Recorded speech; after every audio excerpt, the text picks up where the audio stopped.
اپنی جان بچانے کے لیے وہ کام کر سکتے ہیں. وہ تم سے پوچھتے ہیں ان کے لیے کیا چیزیں حلال ٹھہرائی گئی ہیں, کہو تمہارے لیے پاکیزہ چیزیں حلال ٹھہرائی گئی. شکاری جانوروں میں سے جن کو تم نے سدھایا اس علم میں سے کچھ سکھا کر, جو خدا نے تم کو سکھایا, تو تم ان کے اس شکار میں سکھاؤ جو تمہارے لیے روک لے, اور ان پر اللہ کا نام لے لیا کرو. اللہ سے ڈرتے رہو, بے شک اللہ بہت حساب کرنے والا ہے. اب آپ کو کیا کہا اللہ نے؟ آپ کو شکار نظر آیا, آپ نے اپنے جانوروں شکاری کتوں کو ٹرین کیا ہوا ہے, آپ اپنے ٹرین کیے ہوئے جانوروں کو اللہ کا نام لے کر چھوڑ دیں.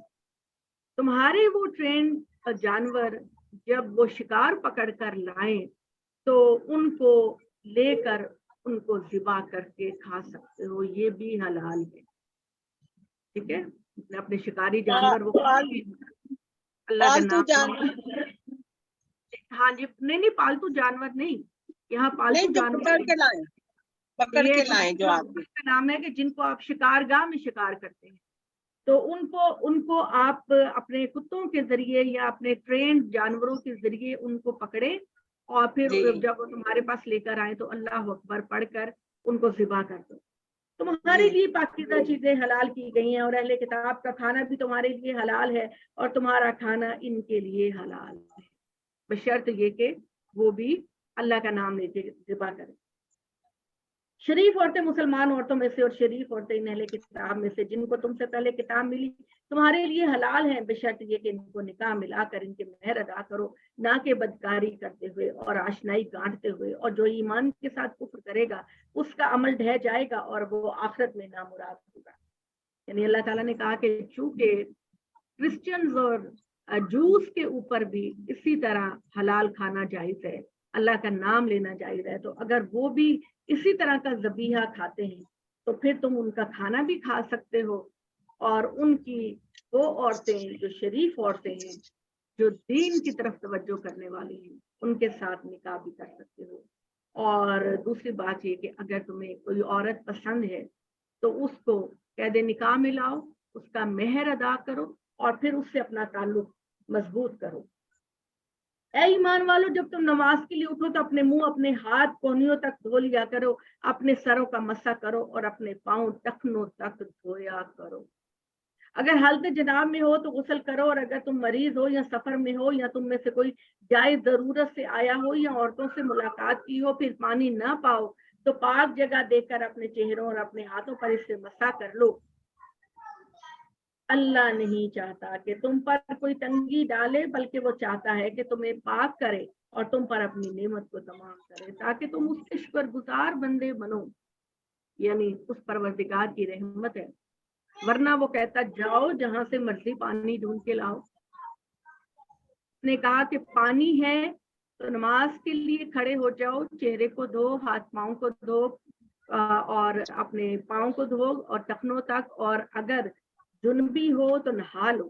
لیکن اگر ایسی جگہ سے تم آئے ہو جہاں نہ وضو کا پانی ہے نہ بیوی کے بعد تعلق کا پانی ہے نہانے کے لیے, تو پھر تیمم کرو کسی پاک جگہ سے اور اپنے چہروں پر مٹی سے وضو مسح کر لیا کرو.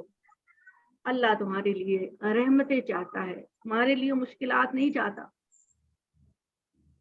بلکہ وہ چاہتا ہے کہ تمہیں پاک کرے اور تم پر اپنی نعمت کو تمام کرے تاکہ تم اس کے شکر گزار بندے بنو. اے اب مسلمانوں, اپنے اوپر اللہ کے فضل کو, اس کے میثاق کو یاد کرو جو اس نے تم سے لیا جب تم نے اقرار کیا کہ ہم نے مانا اور اطاعت کی, اور اللہ سے ڈرتے رہو, بے شک اللہ سینوں کے بھیدوں سے اچھی طرح باخبر. اے ایمان والو, عدل کے علمبردار بنو اللہ کے لیے اس کی شہادت دیتے ہوئے, اور کسی قوم کی دشمنی تمہیں اس بات پر نہ ابھارے کہ تم عدل نہیں کرو گے. عدل کرو, یہی تقویٰ کے زیادہ کرو. کسی قوم کی دشمنی یا یہ بات اس قوم نے تمہارے ساتھ کچھ برا کیا تھا, تم اس کے بدلے میں انصاف سے ہٹی ہوئی بات نہ کرو.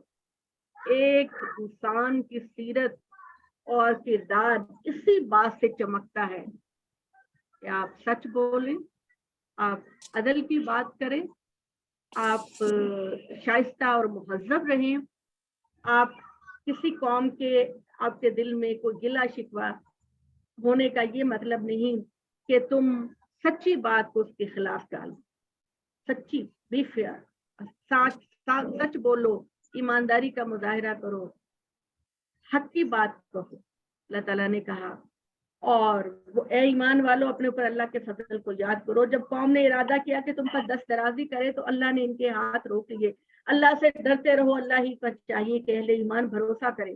اللہ نے بنی اسرائیل سے وعدہ لیا اور ہم نے ان میں 12 سردار، اللہ نے ان سے وعدہ لیا کہ میں تمہارے ساتھ ہوں اگر تم نماز کا اہتمام کرو گے، زکوٰۃ دیتے رہو گے، میرے رسولوں پر ایمان لاؤ گے، کہ مدد کرتے رہو گے، اللہ کو قرض حسنہ دو گے۔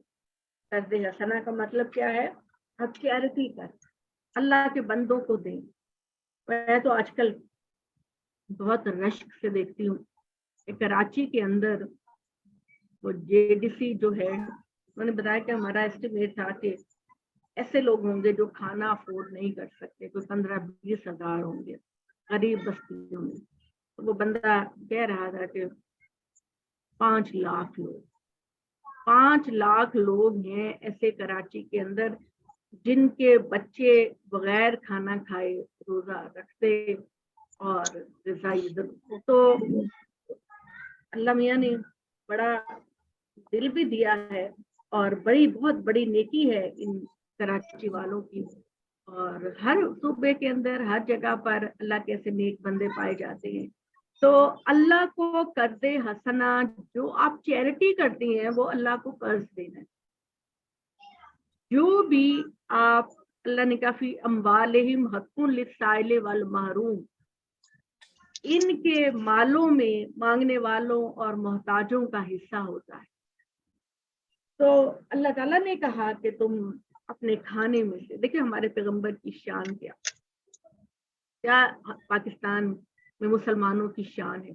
ہمارے پیغمبر نے فرمایا کہ جب تم کوئی اچھی چیز بنایا کرو تو اس میں تھوڑا سا پانی ڈال دیا کرو، ہو سکتا ہے کہ اس کی خوشبو آپ کے ہمسائے کے گھر میں جائے اور وہ اس کو پکانے پر قادر نہ ہو۔ تو یہ، اور آپ صلی اللہ علیہ وسلم کا یہ طریقہ تھا کہ جب کوئی نیا پھل آتا، اب آج کل تو ہمارا کلچر ہی بالکل تبدیل ہو گیا، ہمارا تو کلچر وہ رہا ہی نہیں۔ تو آپ صلی اللہ علیہ وسلم فرمایا کرتے تھے کہ جب آپ صلی اللہ علیہ وسلم کے پاس کوئی نیا پھل آتا تو آپ صلی اللہ علیہ وسلم سب سے پہلے چھوٹے بچوں کو دیتے اور پھر بڑوں کو دیتے۔ تو اللہ تعالیٰ نے یہ بات کہی، اللہ سے ڈرتے رہو، اللہ ہی پر چاہیے، اور اللہ نے وعدہ کیا تم سے کہ میں تمہارے ساتھ ہوں اگر تم نماز کا اہتمام کرو گے، زکوٰۃ دیتے رہو گے، میرے رسولوں پر ایمان لاؤ گے، ان کی مدد کرتے رہو گے، اللہ کو قرض حسنہ دو گے، تو میں تم سے تمہارے گناہوں کو دور کر دوں گا اور تم کو ایسے باغوں میں داخل کروں گا جس میں نہریں بہتی ہوں گی۔ بس جو اس کے بعد تم سے کفر کرے گا وہ اصل شاہراہ سے بھٹک گیا۔ بس ان کے اپنے عہد کو توڑ دینے کے سبب سے ہم نے ان پر لعنت کر دی اور ان کے دلوں کو سخت کر دیا۔ وہ کلام کو اس کے موقع محل سے ہٹاتے ہیں اور جس چیز کے ذریعے ان کو یاد دہانی کی جاتی ہے اس کا ایک حصہ وہ بھلا بیٹھتے ہیں۔ تم برابر ان کی کسی نہ کسی خیانت سے آگاہ ہوتے رہو گے، یعنی بنی اسرائیل کے وہ لوگ جن کو پتا تھا کہ محمد اللہ کے سچے نبی ہیں اور اس کے باوجود وہ اسلام کو چھپاتے تھے، قرآن کو چھپاتے تھے، پیغمبر صلی اللہ علیہ وسلم کی سچائی کو چھپانے کی کوشش کرتے تھے۔ اور جو لوگ دعویٰ کرتے ہیں کہ ہم نصارہ ہیں، نصارہ کے بارے میں نے آپ کو بتایا کہ نصارہ کا مطلب ہے کرسچن۔ ان کا یہ نام اس لیے پڑا کہ حضرت عیسیٰ علیہ السلام کے خلاف جب بنی اسرائیل ہو گئے تو انہوں نے یہ بات کہی کہ من انصاری اللہ، میں اکیلا کر دیا گیا ہوں، بتاؤ اللہ کی راہ میں کون میری مدد کرے گا۔ تو حضرت عیسیٰ علیہ السلام کے صحابیوں نے کہا، حواریوں نے کہا، نحنو انصار اللہ، اے عیسیٰ ہم اللہ کے معاملے میں تمہاری مدد کریں گے۔ ہم نے ان سے بھی عہد دیا تو جس چیز کے ذریعے ان کو یاد دہانی کی گئی وہ اس کا ایک حصہ بھلا بیٹھے، بس ہم نے قیامت کے لیے ان کے درمیان عداوت اور بغض کی آگ بھڑکا دی، اور وہ جو کچھ کرتے ہیں عن قریب اللہ اس سے ان کو باخبر کرے۔ اہل کتاب، تمہارے پاس ہمارا رسول بہت ساری باتیں ظاہر کرتا ہوا آ گیا، اور جو تم کتاب کی بات چھپاتے رہتے ہو اور بہت سی باتیں نظر انداز کرتے رہتے ہو، اب تمہارے پاس اللہ کی طرف سے ایک روشنی، ایک واضح کتاب آ گئی ہے، اور اس کے ذریعے